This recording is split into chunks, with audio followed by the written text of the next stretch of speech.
Hello, everyone. You are listening to the Teachers Tribe podcast. I am your host, Maxine McFarlane, a Jamaican educator living in the United States of America and a nurturer of minds and hearts. There are so many Jamaican expressions that I just instinctively know how to use appropriately, but I must admit that it's sometimes difficult to explain to people outside of the culture.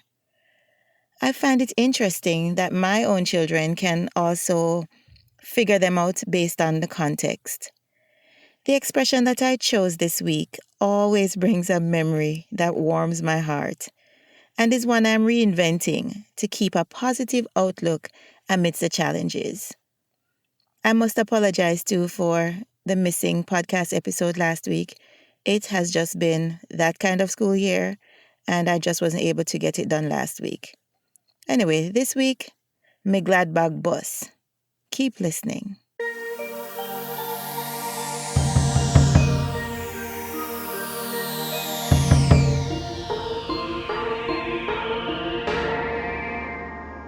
I was browsing the internet for instances of when Jamaicans said, "Me glad bag bus," and they evoked smiles as I reminisced. Here are a few examples. The first one is during the London Olympics in 2012. Jamaican sprinters like Shelley-Ann Fraser-Pryce, Veronica Campbell-Brown, Warren Weir, Usain Bolt, and Johan Blake electrified the track and earned a total of 12 medals, 4 gold, 5 silver, and 3 bronze. We Gladbach did definitely bust. In December 2020, when Tony Ann Singh became the 4th Jamaican woman to win the title of Miss World, the nation was bursting with pride. Another Gladbach bus moment. Although I wasn't born yet, I can imagine how the people of independent Jamaica felt on August 6, 1962, when they lowered the Union Jack and hoisted the Jamaica flag. Them Gladbach must bus. Here's another throwback example. In 1988, the unexpected happened when Jamaica's bobsled team debuted at the Winter Olympics in Calgary as underdogs in this cold weather sport. This is admittedly unusual for a tropical nation to be represented and caught movie producers' eyes, hence the movie everybody knows, Cool Runnings. Just in case you missed it, the women's bobsled team also participated in 2018. Imagine 20 years later again.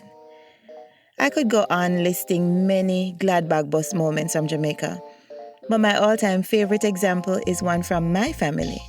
Many years ago, one of my aunts who lived in Canada went to Jamaica on vacation. My mother called their youngest sister who lives in Jamaica to check in after my aunt's arrival in Jamaica. So my mother asked her, "You Gladbach bus, not true?" My aunt responded, "You hear it?"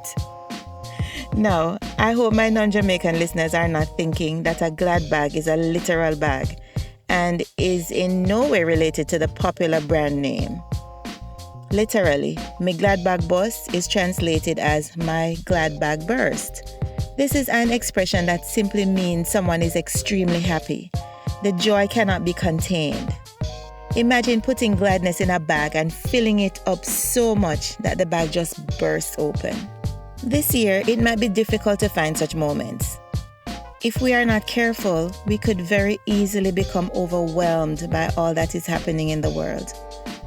I gave myself a reality check recently and connected it with the expression that I have been talking about. I realized that I have to be more intentional with finding things that make me happy.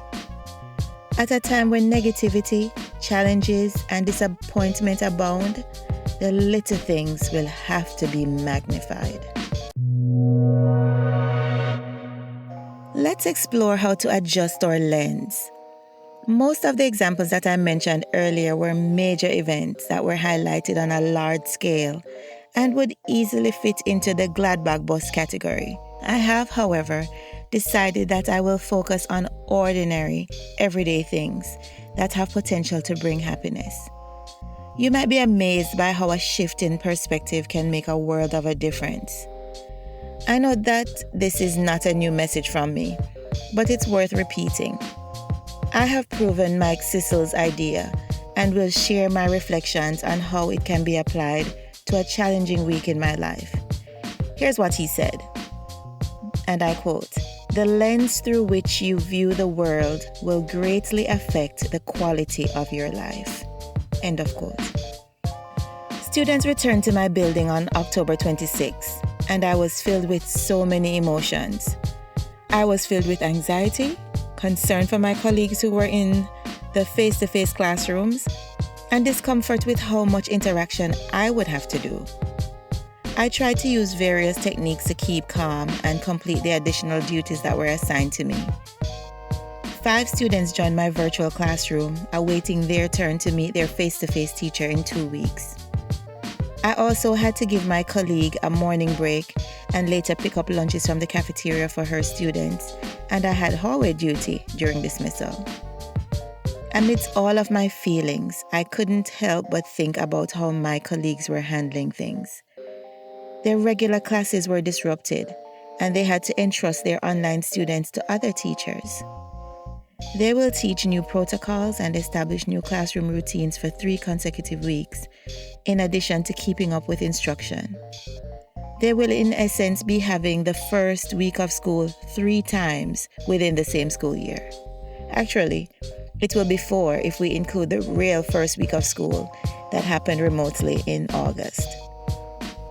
Here's how I found gladness amidst all of this. I anticipated that traffic would be heavier, with school buses on the roads and more parents driving their children to school. I was pleasantly surprised that my travel time was pretty much the same as the weeks before. Yes, me glad bag bus. I was uncertain about how well the 5 new students would transition to my class. The ones that I'm keeping while my face-to-face colleague is in the classroom.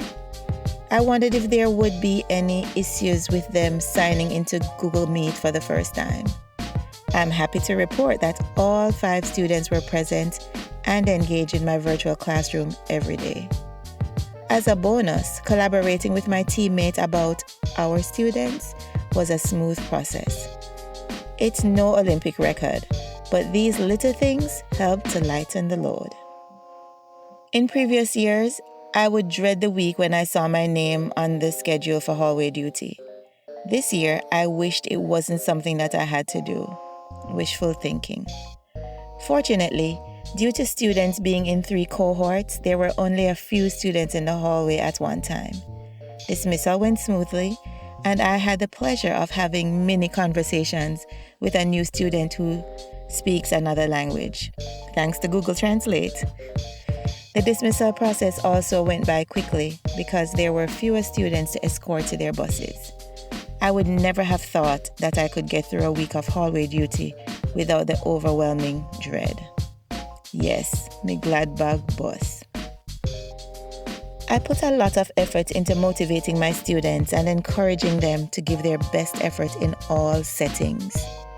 The icing on the cake for me was when I received emails from 2 specialists reporting how well my students did in their classes. I felt like a proud parent and really appreciated that they took the time to share it with me. Amidst the many things they undoubtedly have on their plates, they shared their experiences with me, and those simple acts provided just the fuel that I needed. This year, I am uncertain about many things, but their emails confirmed that I must be doing something right. Now, this make me glad bag boss. According to Charles Dickens, happiness is a gift, and the trick is not to expect it, but to delight in it when it comes. I am telling myself that happiness may not come in over-the-top delightful ways as it did in previous years.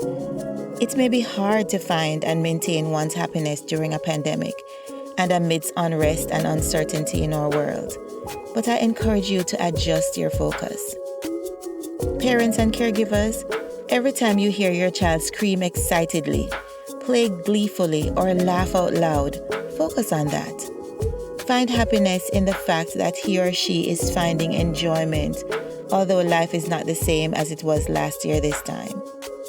Teachers, Focus on the fact that you can still make a difference in your students' lives, even if you are not physically in the same room, or if half of your face is hidden behind a mask when you are in the classroom with them. By extension, maybe you could be the one to bring cheer to someone else. I have found that when I make someone happy, I also experience happiness. Here's a poem by Abimbola T. Avlibi that puts this into perspective. The title of the poem is The Choice is Mine. Life may not let me choose my lot, but whether I'd be happy or not, that is my choice. To leave hurtful memories behind or allow them to bother my mind, the choice is mine. To fret over a mistake when it's done, or learn from it and move on, the choice is mine. To be bothered by all that people say, or ignore them and go my own way, the choice is mine. To hide my feelings, pent up, unspoken, or say my mind and ease the burden, the choice is mine. To enjoy what I've been able to gain, or ungratefully regard it with disdain, the choice is mine. Sometimes I won't get to pick my lot, but whether I'll be happy or not will always be my choice. That feeling when your glad bag bus is wonderful. We will have to make a choice daily to sustain our happiness. I encourage you and myself to adjust the lens, focus on all that is going well, and stay positive. Until the next episode, walk good and one love.